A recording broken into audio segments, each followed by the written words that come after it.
Hi, welcome to the another edition of Legal Quilts, where, as you saw, we are kicking off Scrap Summer 2. Did you like the new picture and everything? I enjoyed doing that. That's a close-up of my scrap bucket, so that's why we're really going to get into Scrap Summer this year. That bucket's overflowing. I've got another bucket that's overflowing. It's got to be done. But last year we mostly got into butterflies, and I did some other scrap stuff, but this year it's really going to focus on scraps and portability, things that you can take with you on trips and things, so that it's summertime, we travel more, but you can still bring your quilting. I also want to remind you, Row by Row starts next week, June 1. Get out, check out your quilt stores. Check out a new quilt store. That's what Row by Row is for. I've started to see the rows. You can go on Row by Row and you can see the rows in the various shops. They post them there. Some of them are really cool looking. So get out and do that. Quick update from last summer. Still working on the butterflies, of course. And like I said, as I've been saying, that's moving into the next stage.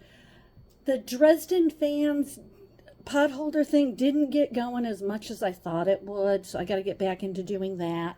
The lasagna quilt, which there are two videos on that, the sideways one, and then I did another one where you can actually see the sewing and it's the right way around. And I'll talk about that in a second too. But the lasagna quilt's still going. I still got a lot to do, but not as much as I thought. So hopefully I can get that done this summer. But that's moving along. So that is last summer, and now we're about to kick off again. Before we do, I want to talk about the quilting with quilt paper. I got some complaints that y'all couldn't see what I was doing. That's a trick of the camera, either due to the setup and doing it myself. It was either going to be sitting on the quilt and moving with it as I was sewing, or you were going to get what you got. So I'm going to probably reshoot another one with the quilt paper where it's closer in. You can see the machine, see what I'm doing. And we'll put that up with another mention of it so that y'all can actually see that. Not sure how I'm going to actually get that done. I might have to ask for some help, but we're going to do it because I want y'all to see this, because I swear by quilt paper. It's the best way to get anything done for me, to get the neat designs. Now we're into Scrap Summer 2, and we're going to start with penny rugs. What are penny rugs? Well, they're little mats made with wool, scraps of wool. As you know, I got this kit at the Hopewell Furnace when we visited there. It's a national park, and I made them, and I was like, oh, this is so cool, and this is so fun, and it's so portable. So we're going to work on these. I didn't want to have to go out and buy wool because, again, it's Scrap Summer. So I looked it up, and you can do this in felt. And I have a lot of leftover flannel. I always mix those up. It's flannel. I have a lot of leftover flannel from when I was making masks. And my aunt also gave me a bunch of scrap flannel. So that's what we're going to do. We're going to make the little penny rugs, which are just little circles, although as you can see, you can do different shapes for the top piece.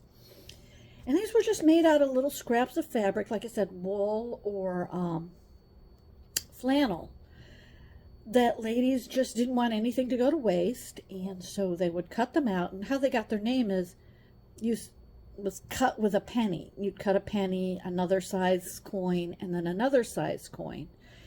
And that's how they got their name. And then you layer them together. I'm working with 2-inch, 1.5, and 1-inch circles. I just put them into my Cricut, and it's great because I can have multiple ones of the same size, of the different sizes, in one piece of flannel, and so I can get a bigger variety. All right, and then I just throw them all into a little baggie, which makes it very portable because you can just bring this baggie, or you can just grab some out of here. And how do you make this? It's really simple. You just grab one of each size. Doesn't matter what they look like. Just grab one of each size. Oops, that's a big one. One of each size here. I know I'm sitting here talking my way through it. Okay, that'll be a nice one.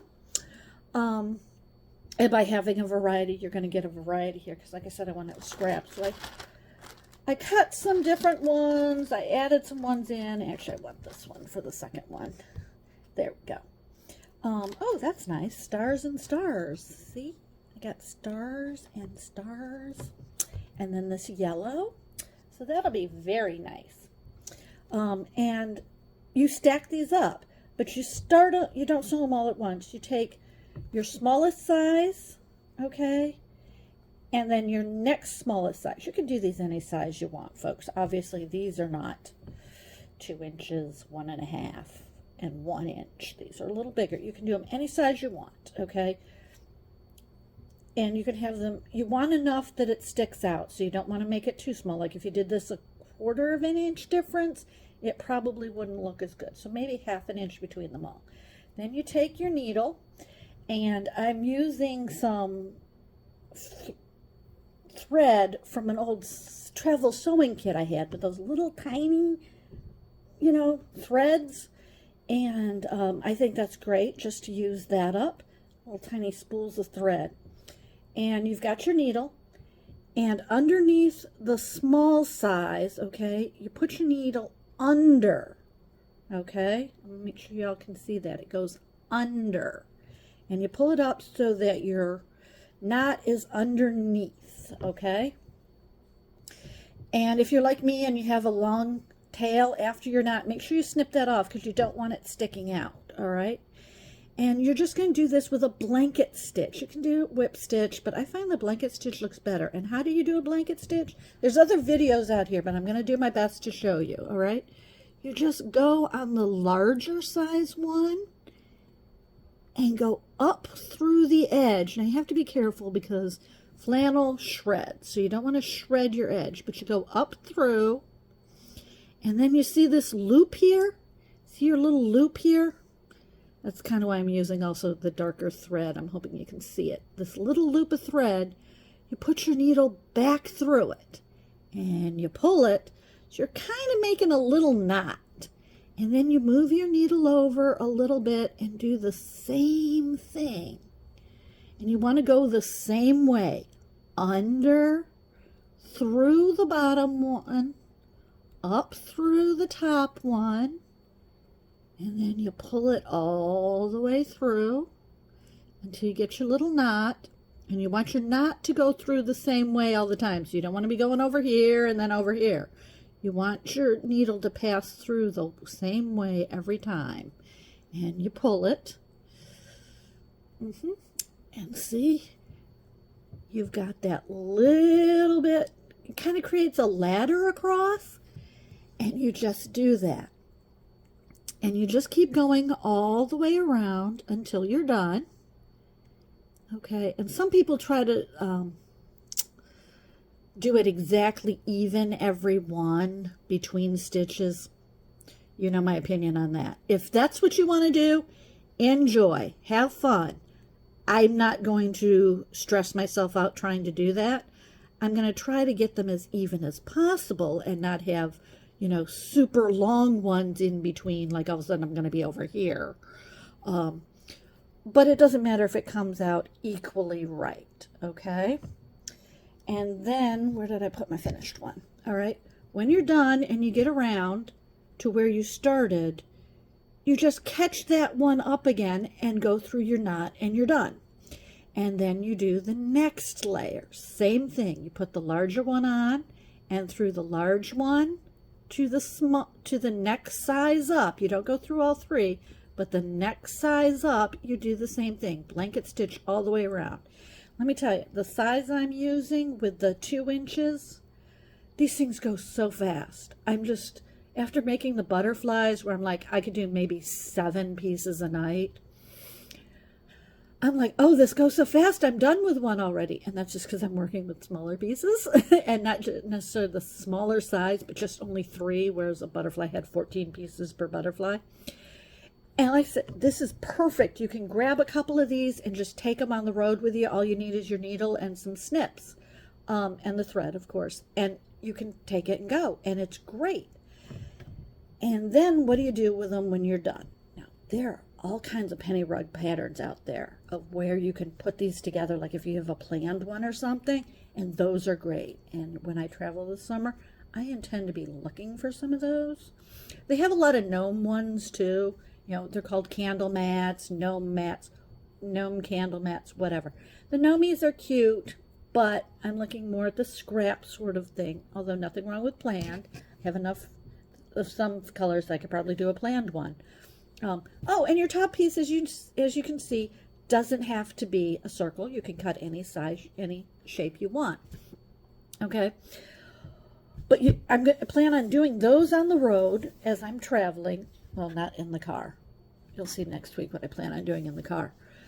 And then when I come home, I'm going to sew them onto this piece of felt, and that's where felt came from. That's where I keep thinking felt. It's flannel. And again, same thing. Blanket stitch it onto there, and that way it makes a mat. Okay, you can space them out however much you want, put them close together, whatever, and make a mat. You can sew many of these together.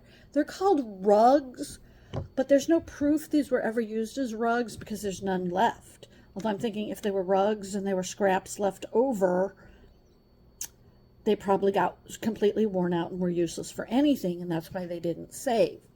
They also didn't sew them onto nice flannel, felt, or wool because that was the expensive stuff. They used burlap or something. I'm just using felt that I bought at Joann's for like $1.99. Okay? I might sew a couple of them together, do a couple of squares of it or rectangles and sew them all together, which would make a nice little mat. But you don't have to sew them onto something. You can then make a fourth layer of fabric, which is what they did with these, okay? And all you do for that is you cut fabric, as you see I did here, because I thought I was going to have to do that for a while,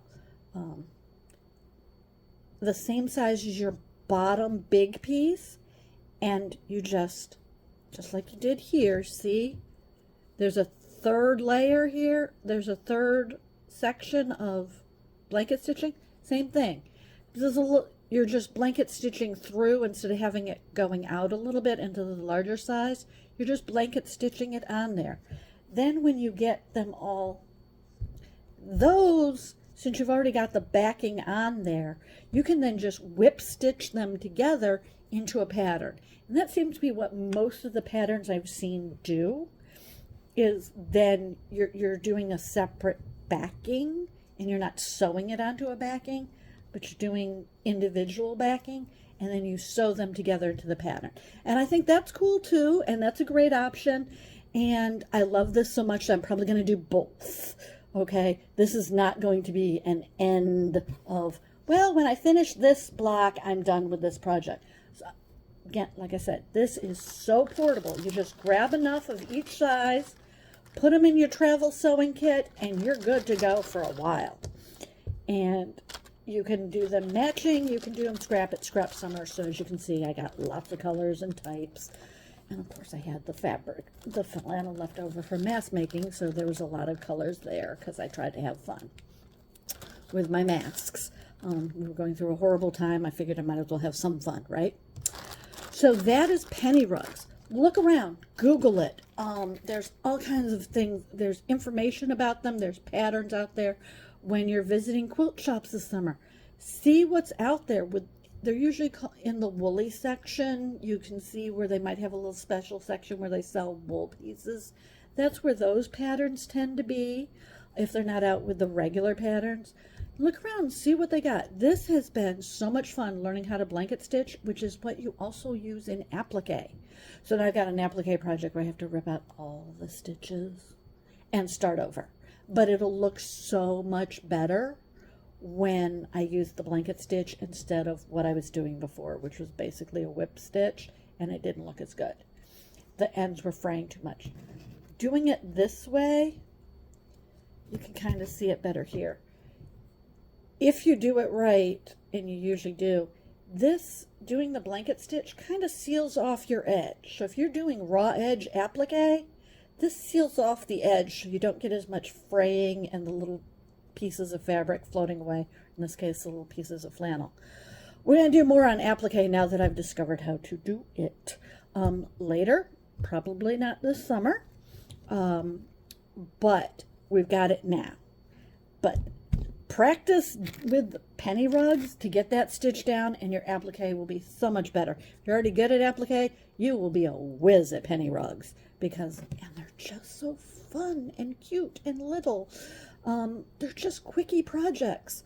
So they're perfect for scrap summer. You just use them up. You can use any scraps. You see, even my fabric ones, I just grabbed some scrap fabric, and it's a great way to use up fabric. So that's it for this edition. Stuff is still on the website. Please buy. If you like my content, please like, share, boost, comment. I do try to respond to at least constructive comments, kind ones, that, questions that I can answer. I do try, the complaints I got about how you couldn't see anything in the video, I'm going to try to address those. So I do read all the comments, even if I don't respond. But also, if you want to support my work, feel free to buy me a cup of tea over at Ko-fi.com, because that goes to support my work. And like I said, that's it for this edition. We'll have it again next week, which would be the regular one. This was out of order, but I wanted to kick off Scrap Summer over Memorial Day. So we'll have one next week. Then I'm taking the rest of June off, and we'll be back in July, okay? And I'll know the date next week. Or you'll just, if you're subscribed, you will get a notice of instant premiere, so you don't have to remember. YouTube will send you a notice. So again, that's it. Welcome to Scrap Summer 2. Scrap away. There are no quilt police, so have fun, especially in the summer. If you are traveling, please travel safe. And everybody be careful out there. And I'll see you next time.